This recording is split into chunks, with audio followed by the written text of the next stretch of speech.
কি আশ্চর্য জুলুম!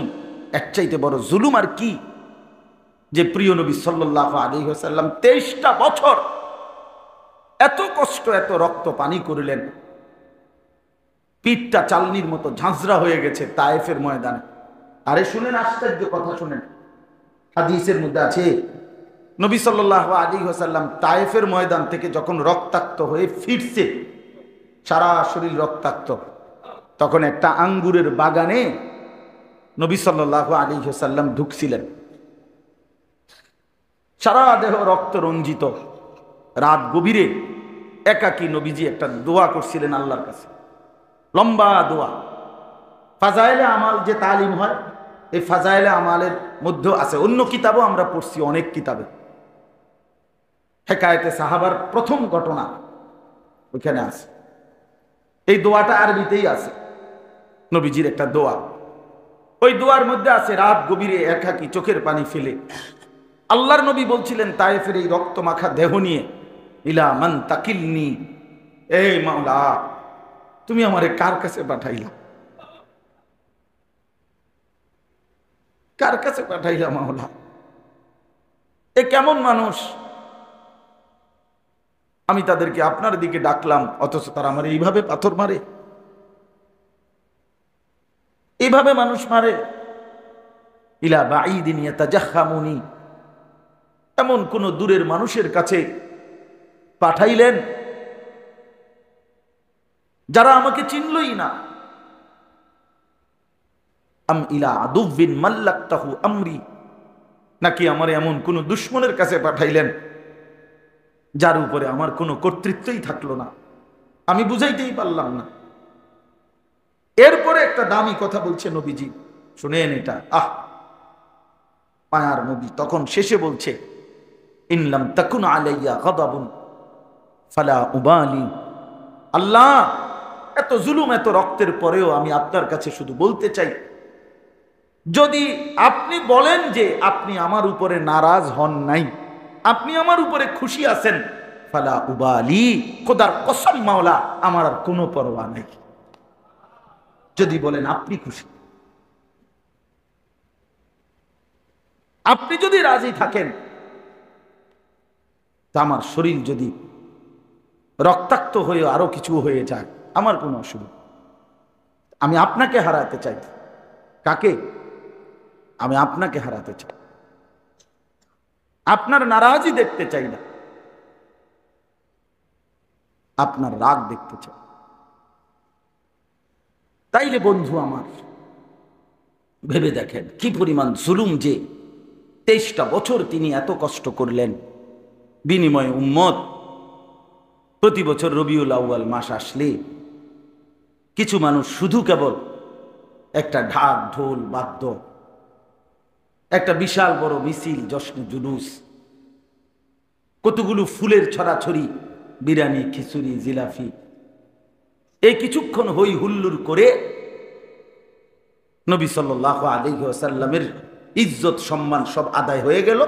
এবার আবার সারা বছর যার মতো, এটা বুঝি ইনসাফ হল? যে বিবেকের কথা, ইনসাফের কথা।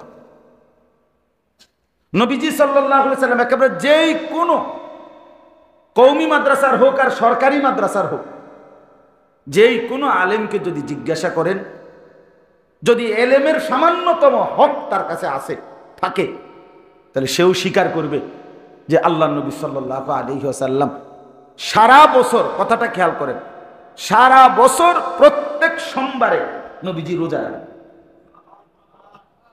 কি বারে? কোন দিন? কতদিন? সারা বছর প্রতি সোমবারে কি রাখতেন? নবীজি সাল্লাল্লাহু আলাইহি ওয়াসাল্লামকে জিজ্ঞেস করা হয়েছে, ইয়া রাসূলুল্লাহ, আপনি সোমবারে রোজা রাখেন কেন? নবীজি সাল্লাল্লাহু আলাইহি ওয়াসাল্লাম বললেন, দুই কারণে।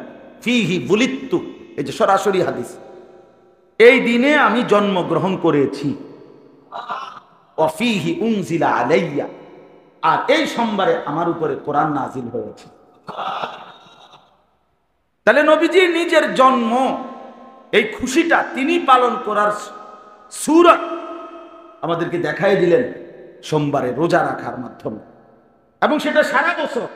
এবং সেটা প্রতি সোমবার। আর উম্মত শুধুমাত্র রবিউল আউয়াল মাস আসলে 12ই রবিউল আউয়ালকে কেন্দ্র করে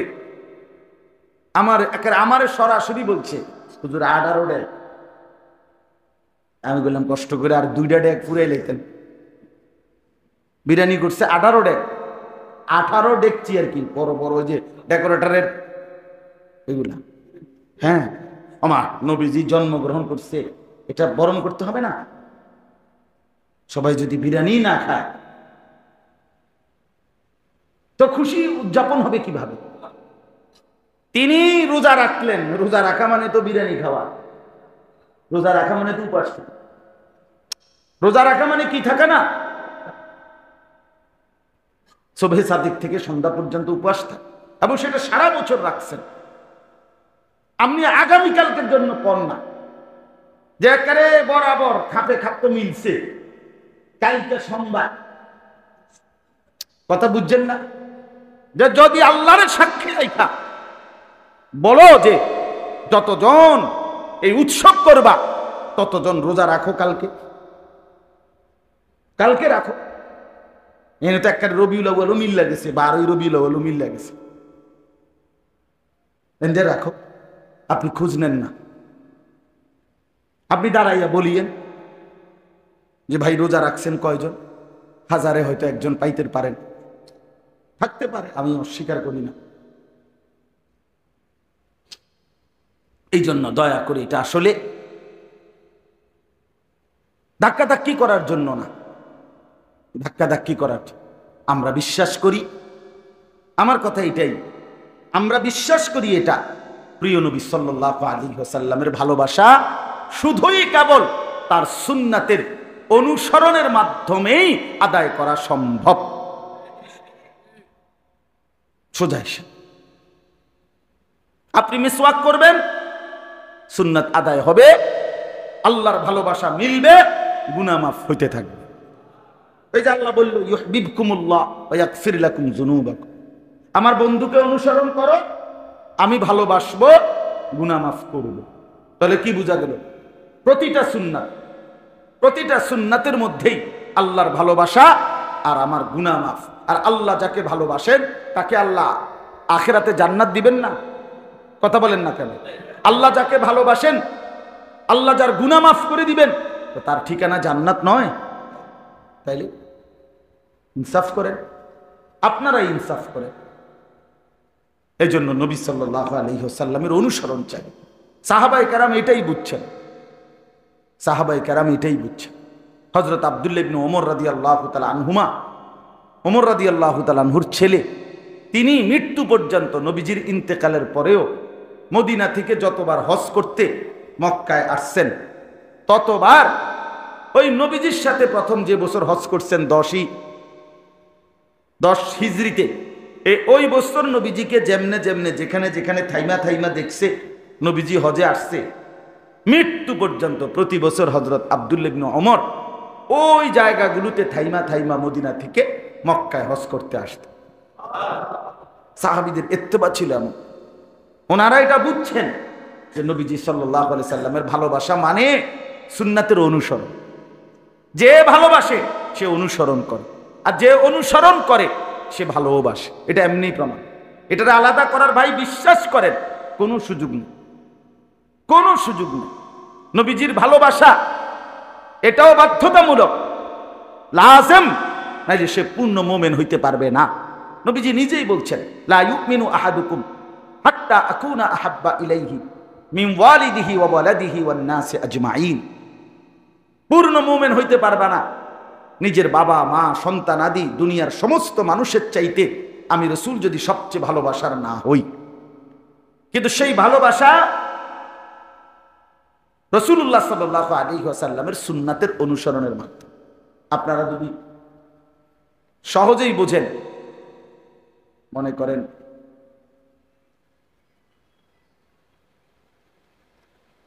মানে একটা হিসাব দেখানোর জন্য, এটা দেখানো তো মুশকিল, একটা কাগজ দেখান,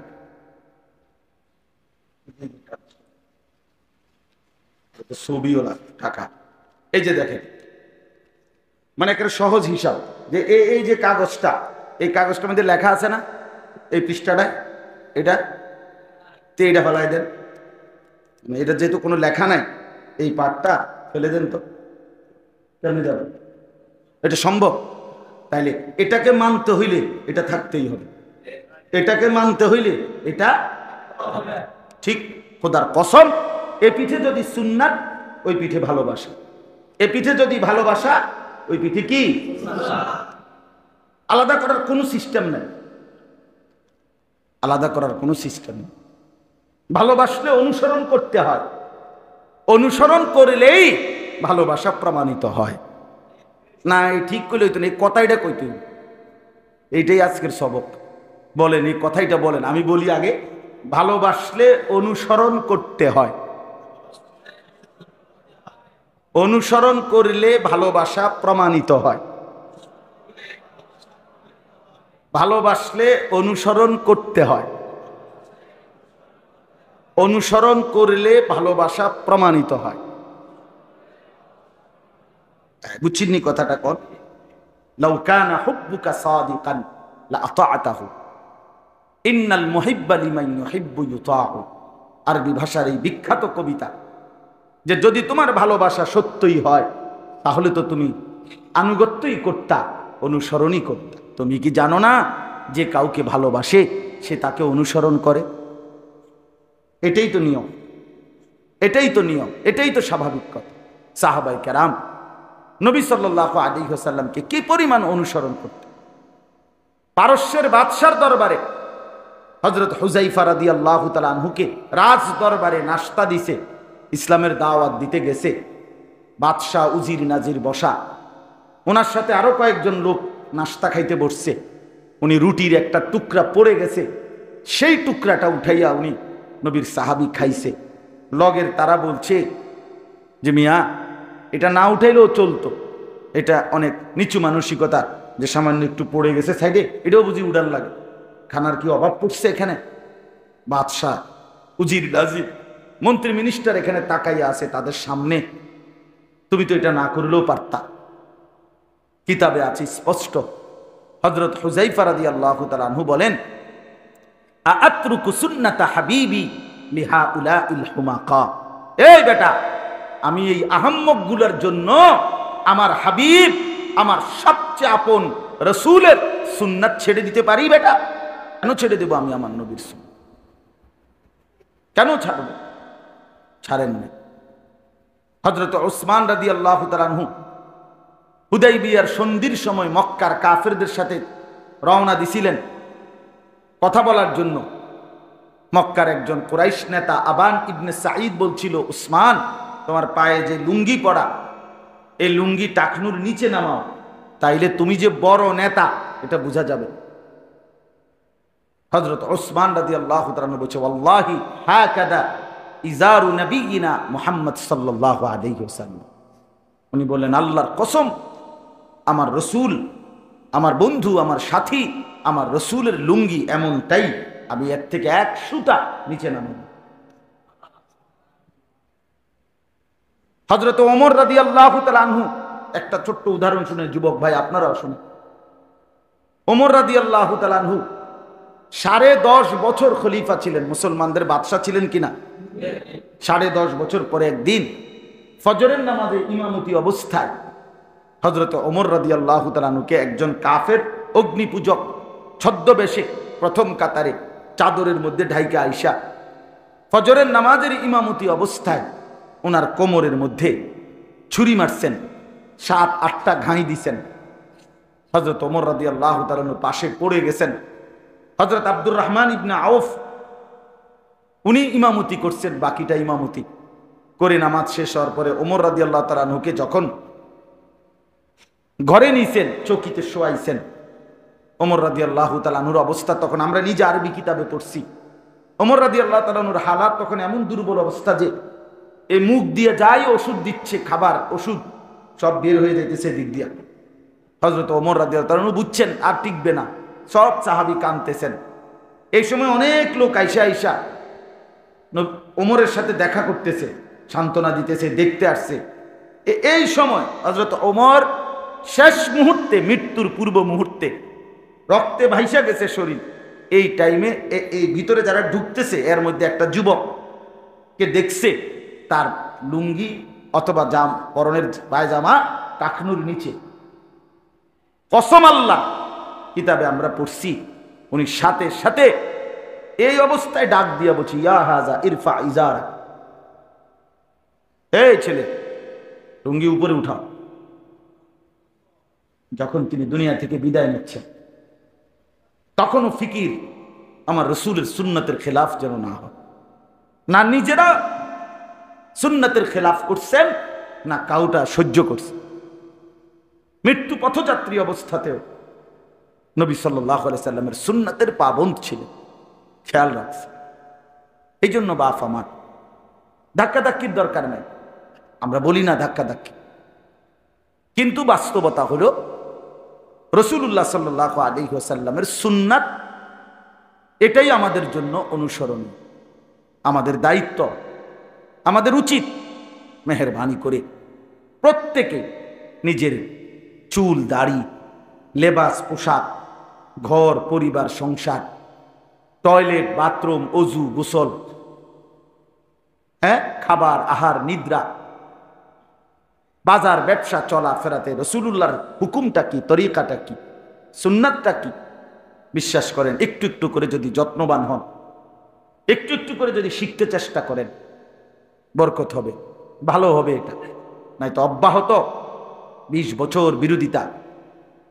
আমি বললাম আবারও, যারা দাড়ি কাটেন আরেকবার ভাইবেন, রাগ হইয়েন না দোস্ত আমার, রাগ হইয়েন না। আপনি এটা ছেড়ে দেন, আপনি দাড়ি রাখেন। আপনি জানেন না রাসূলুল্লাহ সাল্লাল্লাহু আলাইহি ওয়াসাল্লামকে শুধু কষ্ট দিচ্ছেন, এটা না, আসলে দাড়ি কাটার বিষয়টা আরো জঘন্য। কি জঘন্য? দাড়ি কাটার বিষয়টা হলো আল্লাহ তাআলা বলছে, বান্দা আমি তোমাকে বানিয়েছি, আমি তোমাকে সাজিয়েছি। কোরআনে আছে, ওয়ালাকাদ খালাকনাকুম সুম্মা সাওয়ারনাকুম, আমি তোমাকে বানিয়েছি, আমি তোমাকে কি করেছি? সাজিয়েছি, সাজিয়েছি। তো আল্লাহ তাআলা বলছেন আমি তোমাকে সাজিয়েছি।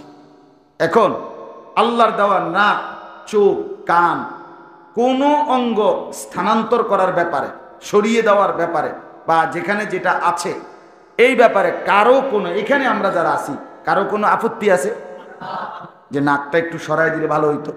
তাহলে আল্লাহর দেওয়া সারা দেহের সব অঙ্গের ব্যাপারে আপনার কোনো আপত্তি নাই, তো আল্লাহই তো দাড়ি দিয়ে সাজাইলেন, এখানে আপত্তি করলেন কেন? আর এখানে আপত্তি করলে আপনার নাকটা বদলান না কেন? নাকটাও তো আপনারে মানায় না, দাড়ি যেহেতু আপনারে মানায় না, আপনার নাকটা বিশ্বাস করেন এখানে থাকলে মানায় না।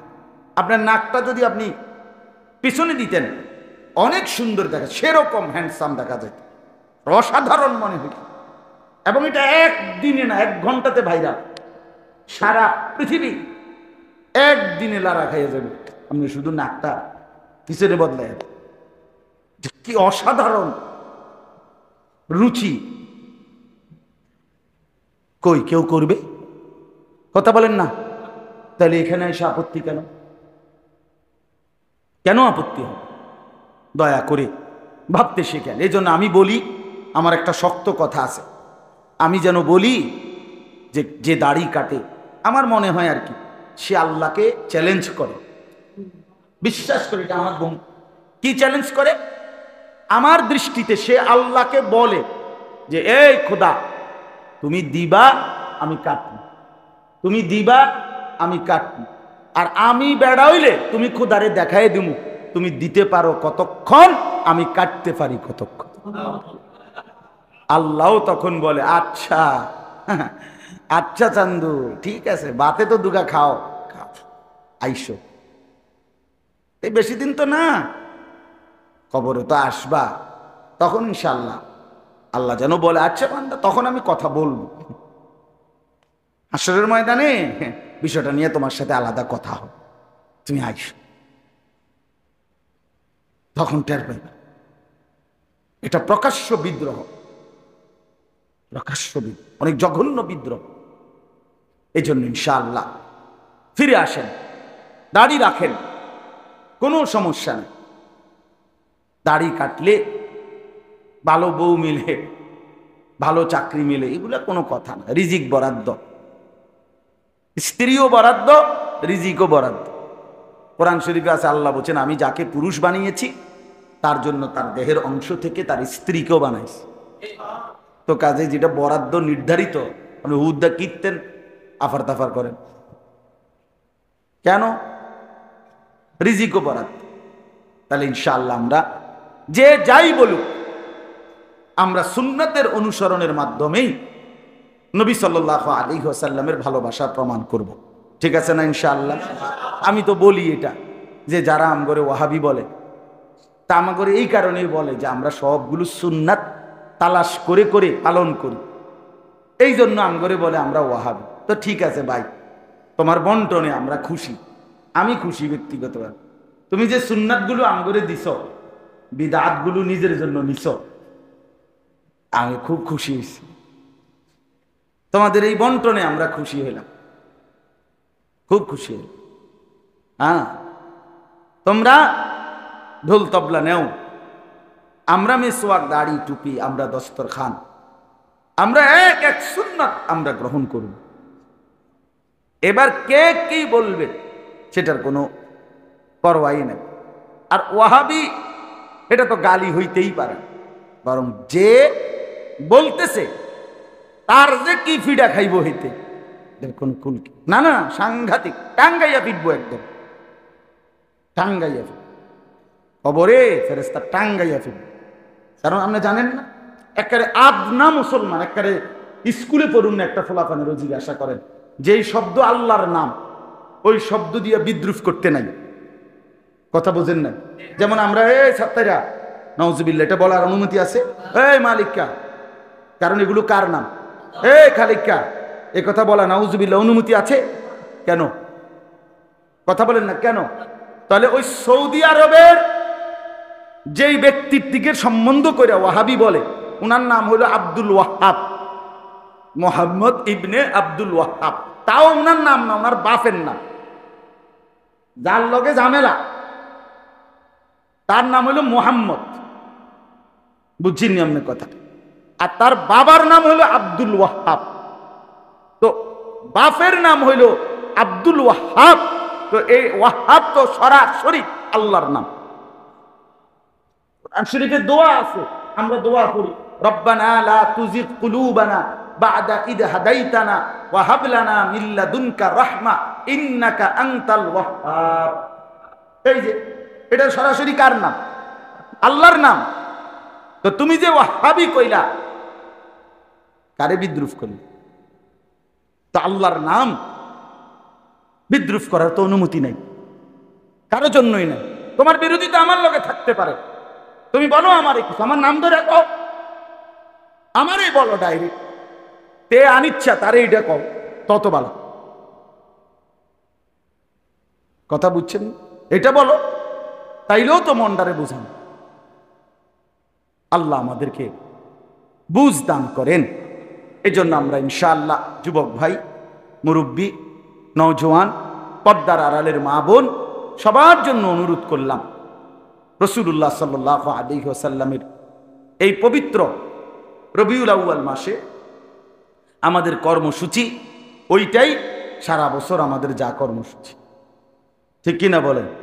আমাদের আলাদা কোনো বিশেষত্ব নাই। এক বুজুর্গকে জিজ্ঞেস করছিল, বহুত বড় আল্লাহওয়ালা, ওনারে জিজ্ঞাসা করছিল যে হজরত, আপনারা যদি কেউ আইসা নিশ্চিত বলে যে আগামীকাল ঠিক এই টাইমে 11:30 বাজে আপনার মৃত্যু, তাহলে এখন থেকে নিয়ে আর আছে 24 ঘন্টা, আপনি কি করবেন? মানে কেমনি কিতা করবেন এই 24 ঘন্টা? আমরা উর্দু কিতাবে পড়ছি। তখন ওই বুজুর্গ একদম স্বাভাবিকভাবে বলছে, গত 40 বছর ধরে যা করতেছিলাম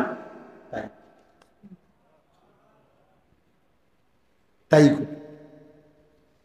এখানে নতুন করে কিচ্ছু করার নাই আমার।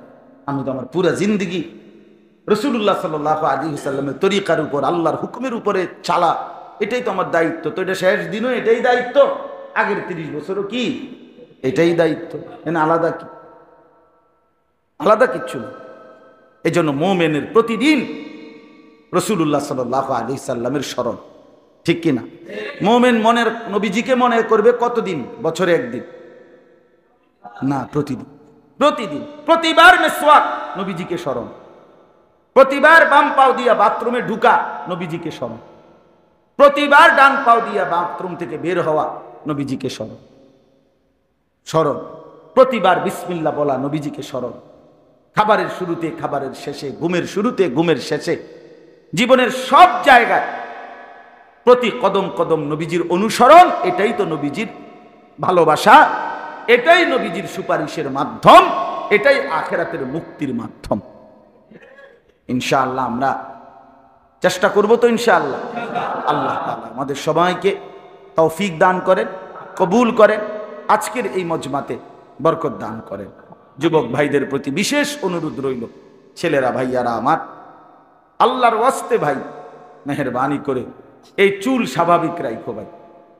মুসলমানের স্বাভাবিক চুল, এটা খুব বেশি দরকার। এখন আমরা ভাই বলি যে আসলে বাস্তবতা হলো নবী সাল্লাল্লাহু আলাইহি ওয়াসাল্লামের হাদিসে এই কথা স্পষ্ট আছে, শেষ জামানার সবচেয়ে বড় কাফের, যে কোটি কোটি মুসলমানের ঈমান শেষ করে দিবে, সেই দাজ্জাল। নবীজি বলছে দাজ্জালের চুল স্বাভাবিকতার পরিপন্থী, এলোমেলো, এবড়োথেবড়ো। বিশ্বাস করবে, এটা কেরা হাদিস। এজন্য কোন সুস্থ স্বাভাবিক মুসলমান এই চুলগুলো রাখতে পারেন। এই যে এই দিক দিয়ে কাইটা, ওই দিক দিয়ে কাইটা, সামনে বড়, সাইডে বড়, দুই পাশে বড়, ইত্যাদি ইত্যাদি, এগুলো দাজ্জালের চুল। আল্লাহ আমাদেরকে হেফাজত করেন। আর যারা জোয়ান মানুষ আছে, মেহেরবানি করে রাসূলুল্লাহ সাল্লাল্লাহু আলাইহি সাল্লামের ভালোবাসায় আল্লাহর পছন্দের হিসাবে নিজেদের চেহারায় দাড়ি রাখেন, নিজেদের মা বোনদেরকে পর্দা পুশিদায় রাখেন। আলহামদুলিল্লাহ, চেয়ারম্যান সাহেব বললেন যে আপনাদের এখানের যে মহিলা মাদ্রাসা অনেক প্রাচীন মাদ্রাসা, আলহামদুলিল্লাহ আপনাদের মেয়েরা, বোনেরা দিন শিখতেছে। আল্লাহ তাআলা এলাকার সমস্ত মা বোনদেরকে দিনদারি, পর্দা পুশিদা দান করেন। এই মাহফিল খানাতেও আল্লাহ তাআলা বরকত দান করেন। আগামী দিনেও যেন আপনারা এই মাহফিলের ইন্তজাম করতে পারেন। আল্লাহ আপনাদেরকেও তৌফিক দান করেন, কবুল করেন। আমিন।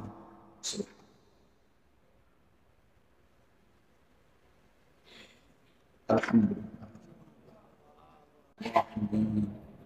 ربنا ظلمنا أنفسنا وإن لم تغفر لنا وترحمنا لنكونن من الخاسرين ربنا آتنا في الدنيا حسنة وفي الآخرة حسنة وقنا عذاب النار رب ارحمهما كما ربياني صغيرا ربنا هب لنا من أزواجنا وذرياتنا قرة أعين وجعلنا للمتقين إماما মওলা করিম আপনি মাফ করে দেন, রব্বে করিম আপনি মাফ করে দেন। আয় আল্লাহ আপনি মাফ করে দেন, আয় আল্লাহ আপনি মাফ করে দেন, আয় আল্লাহ আপনি পেছনের জিন্দেগি মাফ করে দেন, আগামী জিন্দেগি ঈমান আমলের জীবন দান করেন, সুন্নাতে রাসূলের ইত্তেবা অনুসরণ করবার তৌফিক দান করেন। আয় আল্লাহ জীবনটা সুন্দর করার তৌফিক দান করেন, ইজ্জত, আফিয়ত, তাকওয়া, তাহারত দান করেন। এলাকার সমস্ত কবরবাসীদেরকে মাফ করে দেন, কিয়ামত পর্যন্ত কবরের আযাব মাফ করে দেন। আমরা যারা বেঁচে আছি আমাদেরকে ঈমান দান করেন, আমাদেরকে তাকওয়া দান করেন, গুনাহ থেকে বাঁচবার হিম্মত দান করেন। নবী সাল্লাল্লাহু আলাইহি ওয়াসাল্লামের সুন্নাতের এক এক অনুসরণ করার তৌফিক দান করেন। আল্লাহ আল্লাহ সুপারিশ থেকে বঞ্চিত হতে চাই না, হাউসে কাউসারের পানি থেকে মাহরুম হতে চাই না। আল্লাহ আপনি দয়া করে প্রত্যেকের কলিজায় নবীজির সুন্নাতের মহব্বত দিয়ে দেন, নবী সাল্লাল্লাহু আলাইহি সাল্লামের ইত্তেবা অনুসরণের ভালোবাসা দিয়ে দেন। আয় আল্লাহ আজকের এই সিরাতুন নবী মজলিস আপনি কবুল করে নেন, এই মসজিদখানা কবুল করে নেন। মসজিদে প্রথম দিন থেকে এই পর্যন্ত জায়গা দিয়ে, জমি দিয়ে, টাকা পয়সা, বুদ্ধি, পরামর্শ, যারা যখন যত খেদমত করেছে সকলকেই উত্তম বিনিময় দান করেন। আয় আল্লাহ ইমাম সাহেব, খতিব সাহেব, মুয়াজ্জিন সাহেব, খাদেম সাহেব, মসজিদ কমিটির সদস্যবৃন্দ, এলাকার মুসল্লি জনগণ সকলকে আয় আল্লাহ ঈমান আমল তাকওয়ার জিন্দেগি দান করে, উত্তম থেকে উত্তম বিনিময় দান করে। অসুস্থ বিমারি যারা শিফা করে দেন, আমাকেও পূর্ণ শিফা করে দেন। আয় আল্লাহ সমস্ত অসুস্থ বিমারীদেরকে শিফা করে দেন, কামাই রুজিতে হালাল বরকত দান করে। আল্লাহ মুসলমানের কলিজায় বিদআতের প্রতি ঘৃণা তৈরি করে দেন, আপনার বন্ধুর সুন্নাতের প্রতি ভালোবাসা দান করেন। আয় আল্লাহ আপনি কবুল করেন, আপনি মঞ্জুর করেন, আপনি রহম করেন, আপনি মেহেরবানি করেন। যার যত নেক মাকসাদ আছে পূরণ করে দেন। আল্লাহ প্রবাসে যারা, তাদেরকে সহি সালামতে নিরাপদে রাখেন। আমার দেশকে নিরাপদ করে দেন আল্লাহ, আমার দেশকে নিরাপদ করে দেন, খায়ের ও বরকত দান করেন। আয় আল্লাহ ইনসাফগার আদিল শাসক আমাদেরকে দান করে, আর কোন জালেম যেন আমাদের উপরে চেপে না যায়। আল্লাহ আমরা যেন আর জুলুমের শিকার না হই মাওলা।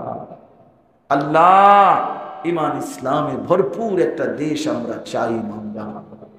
আল্লাহ আপনি কবুল করে নেন, মনসুর করে নেন। আয় আল্লাহ এই ব্রাহ্মণবাড়িয়ার বড় হুজুর রহমাতুল্লাহ সহ এখানে অসংখ্য বিপ্লবী মুজাহিদ যুগ যুগ ধরে আলেমে দ্বীন প্রতিটা অন্যায়ের বিরুদ্ধে, বাতিলের বিরুদ্ধে খেদমত করেছে। আল্লাহ আপনি সকলের কবর নূরে নূরে ভরপুর করে দেন।